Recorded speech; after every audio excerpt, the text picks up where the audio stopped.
are several obsessions among saxophone players, among beginners, intermediates, advanced, and professional players as well. And one of these obsessions involves that of chasing saxophone gear. Mouthpiece, the saxophone, the ligature, the reed. Now, hear me out. Of course, if you're using a saxophone that is well built, it is going to be easier to play that saxophone than playing a saxophone that you bought on Amazon for $200. That is a fact. However, I fell victim to the same narrative of chasing gear when I just started to learn to play the saxophone. And so whenever I saw a saxophonist who played the way I wanted to sound, because I didn't sound the way they sounded, my questions always involved: what kind of mouthpiece do you use? What kind of reed? What kind of ligature? What kind of saxophone? And I remembered one time I was listening to a saxophonist playing some jazz, and he really sounded good. He really sounded good. And so after he finished playing, I asked him that same question, like if it mattered if I was using a more expensive saxophone to play, or if I use any saxophone, if that would make it work. And he said to me that the saxophone didn't matter. What mattered was how much I practiced. So I began thinking about it, and later I recognized that it wasn't until I started spending time with my saxophone that my sound began to change. Because let's use this example. Let's say you're learning to drive, right? And you are learning to drive in one of those older models of cars that doesn't have the features that we have these days with touch screen and button press and all of that. You are learning to drive, but you can't drive so well yet. Yes? In your mind, you want to drive a BMW or a Benz. Now, if someone gave you a BMW or a Benz to drive, which is more expensive, if you are not able to handle the car that you were learning to drive with, which is of a lesser value, driving the BMW, which is more expensive and would cost more if you end up in an accident, is not going to make you a better driver, will it?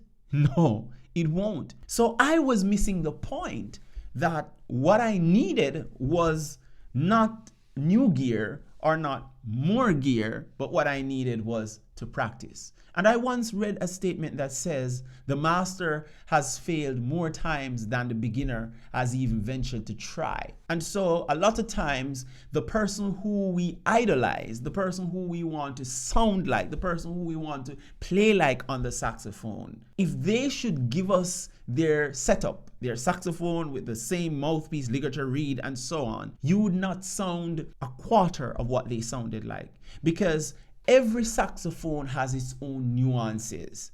And until you understand the nuances of your instrument and what makes it sound a certain way, then you're not going to get the sound that you want. Additionally, in order to get the sound that you want, you really have to practice. By the way, I'm Kadrian Thomas, the Sax Habit Coach, bringing you the best practice tips, tools, and ideas to help you as a beginner saxophone player develop the practice habits and routines to master your saxophone faster. Now, my purpose is to serve, motivate, and to inspire you.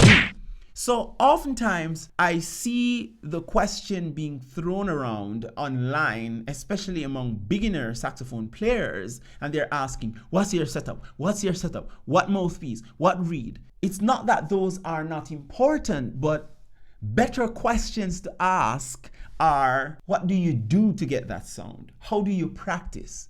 And so if you are struggling with your sound or with your rhythm, then you need to spend time working out your practice. Now, you may not know what to practice or how to practice, because when you're just starting to play the saxophone, you don't know what to practice. And so it would be good for you if you can find a mentor. And if you can't find a mentor, then join a community that has a program that will walk you through in a step-by-step process to help you get there. And then you take the material and you practice every day, because it's the practice that you do that is going to help you to have a better sound, to have better rhythm, and so on. It's not the gear. So while you may chase gear or while you are looking for the perfect mouthpiece, it's not the mouthpiece, it's not the ligature, it's not the reed that will ultimately be responsible for the way you sound. What will be is how much time you would have spent practicing. When I think about this, I like to think of my countryman Usain Bolt. We know Nike and Puma. Well, he's a Puma guy, right? Those are big brands. It's not the Puma that makes Bolt runs the way he does or how he did. The running came from the fact that he had to put metal to the wheel, right? The rubber had to meet the road. He had to show up and he had to practice his running, his start, and all of that. That was what made him run fast, not the shoes that he was wearing. So yeah, it's important to have the best gear possible, but don't waste your time chasing gear when you're not practicing. So Saxo friend, go practice. And as always, push play until something happens. Peace.